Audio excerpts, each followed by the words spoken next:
आधार जन नई बात बताई आपने।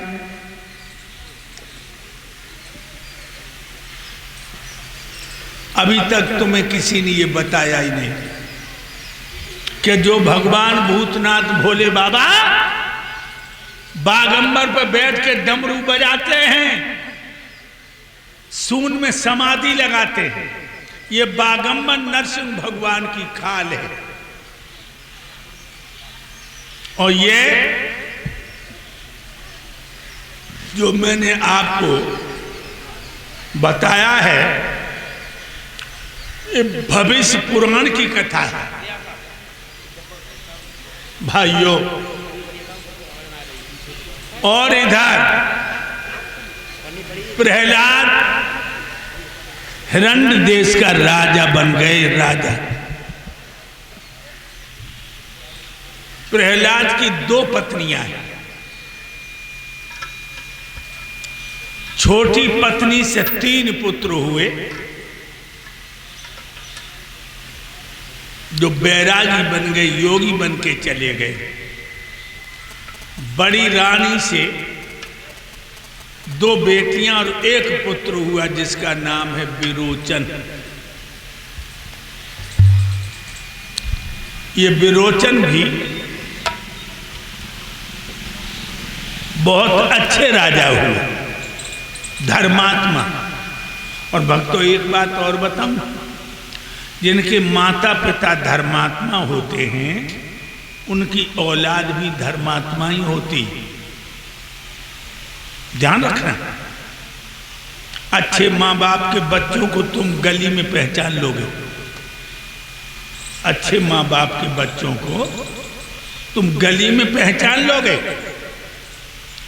अच्छे माँ बाप के बच्चे तुम्हें देखकर खेलना बंद कर देंगे, हाथ जोड़ के नमस्ते करेंगे।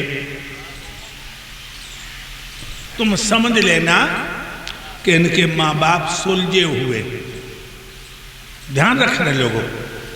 एक गांव में हमारे एक मित्र खत्म हो गए, तो हम वो जब खत्म हो गए तो हम उनके दरवाजे के लिए चले। तो भाइयों हमने देखा कि गली बहुत छोटी, उनके दरवाजे तक गाड़ी नहीं पहुंच पाती। हमने ड्राइवर से कहा कि बेटा तुम गाड़ी लेके यहीं खड़े रहो, हम पैदल ही निकल जाएंगे। गली की मोड़ पे आए, अरे दैया गांव के बच्चा खेले, एक दूसरे पे धूल मारे। हम खड़े हो गए, सोचने लगे कि बच्चा हमें देख करके खेल बंद कर देंगे, लेकिन बच्चा नहीं रुके। तो हमने कहा लाओ इनसे नमस्ते करें तो रुक जाएंगे। हमने कहा बच्चों नमस्ते, तो सब बोले आइए आइए आइए आइए, और हमारे पीछे भाग गए आइए आइए, शादी वाले आइए, शादी वाले। हमें शादी वाले बताने लगे। तो अच्छे माँ बाप के बच्चे, भागवत में भी जाना आप, अच्छे माँ बाप के बच्चे कथा में मन लगाएंगे, चाहे लड़का हो या लड़की। अच्छे माँ बाप के जो होंगे वो कथा में मन लगाएंगे, इधर उधर चित्त नहीं जगाएंगे। और जो बिगड़े हुए परिवार के लड़का लड़कियां होंगे, कथा में मन नहीं होगा उनका। हमने देखा है, लड़के अलग बात कर रहे हैं, लड़कियां जो हैं गर्दन यूं करके पीछे आगे देख रही। पहचान लेना, जो बेटियां अच्छे माँ बाप की वो कथा सुन करके अच्छी अच्छी बातें अपने हृदय में धरेंगी, और बिगड़े परिवार की लड़कियां वो कथा में मन नहीं लगाएंगी, वो आगे पीछे दाएं बाएं देखेंगे। याद रखना लोगों,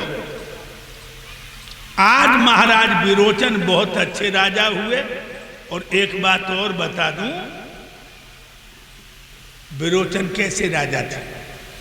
एक बार देवराजेंद्र बनाए बूढ़ो, ब्राह्मण बन गए, बनाए बूढ़ो, गाल पिचकिया, आंखें ठसियाई, बाल सन की तरह सफेद, पेट पिचक के पीठ से मिल गो। और राजा विरोचन के पास आओ, बोलो हे राजा विरोचन, हमें असमय में बुढ़ापा आ गया, मेरी ब्राह्मणी जवान है, वो हमें छोड़ के भाग जाएगी, तू अपना जोबन हमें दे दे, मेरा बुढ़ापा ले ले। राजा विरोचन ने अपना जोबन इंद्र को दे दिया और बुढ़ापा ले लिया।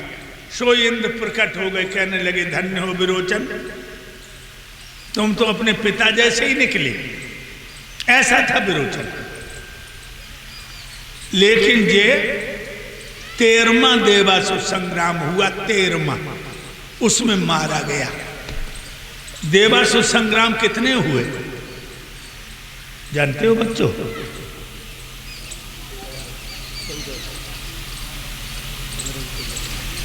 14। पहला देवासुर संग्राम जो हुआ था सोने की खानों पर, जिसमें हिरण्याकश्यप, हिरण्याक्ष, धर्माक्ष, मधुमाल, सुकेत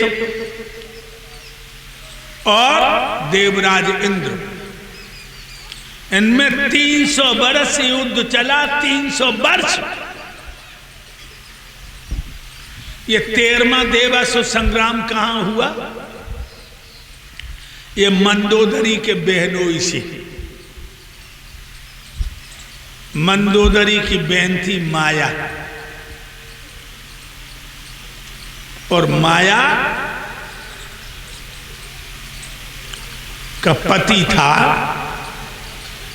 क्या नाम था?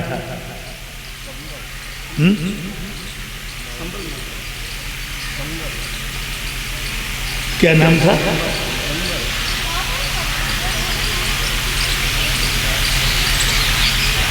माया का पति था शंबर।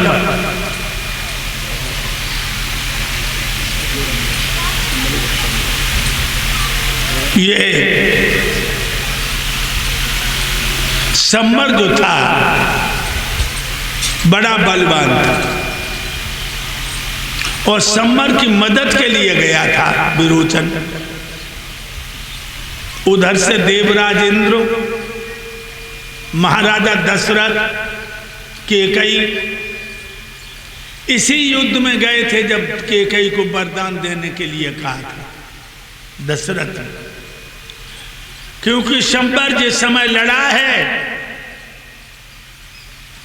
28 बाण मारे हैं, दशरथ बेहोश होके गिर पड़े, घोड़ा हाँकने वाला मार डाला। जब पीछे बैठी थी केकई, एकदम से निकली और घोड़ों की बागें संभाली और रथ को दौड़ा दिया। 4 कोस निकल गई, झाड़ी में रथ खड़ा कर लिया केकई ने। दशरथ को देखा तो उन बाणों से पीड़ित बेहोश से बाहरी बहादुर औरत बाण खींचा और घाय से मुंह लगा करके घाय का जहर चूस करके कुल्ला कर दिया। घाय को चूसा, कुल्ला कर दिया। 28 घाय चूस लिए केकई ने, वो जहर निकाल दिया। दशरथ को होश आ गया। दशरथ ने कहा, हे मेरी प्राणेश्वरी, तुमने मेरी जिंदगी बचाई है, वरदान मांग लो। केकई बोली, मेरे वरदान उधार हैं। लोग क्या कहते हैं, युद्ध हो रहा था, पहिया की कील निकलिए, केकई ने उंगलियां फांस दी। कहे उंगलियां से पहिया रुक जाएगा?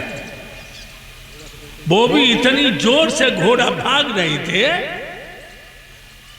क्योंकि इन्होंने अध्ययन नहीं किया। रट्टू तोता जो सुन लिया वो बक दिया। उसी युद्ध में विरोचन मारे गए। विरोचन के पुत्र हुए राजा बल। बड़ा धर्मात्मा राजा था राजा बल। हर वर्ष किसी न किसी भांत का उत्सव रचवाता था राजा बल के दरवाजे पर जो याचक आ जाता था वो विमुख नहीं जाता था, ऐसा था राजा बल। एक दिन राजा बल अपने गुरु शुक्राचार्य से बोला,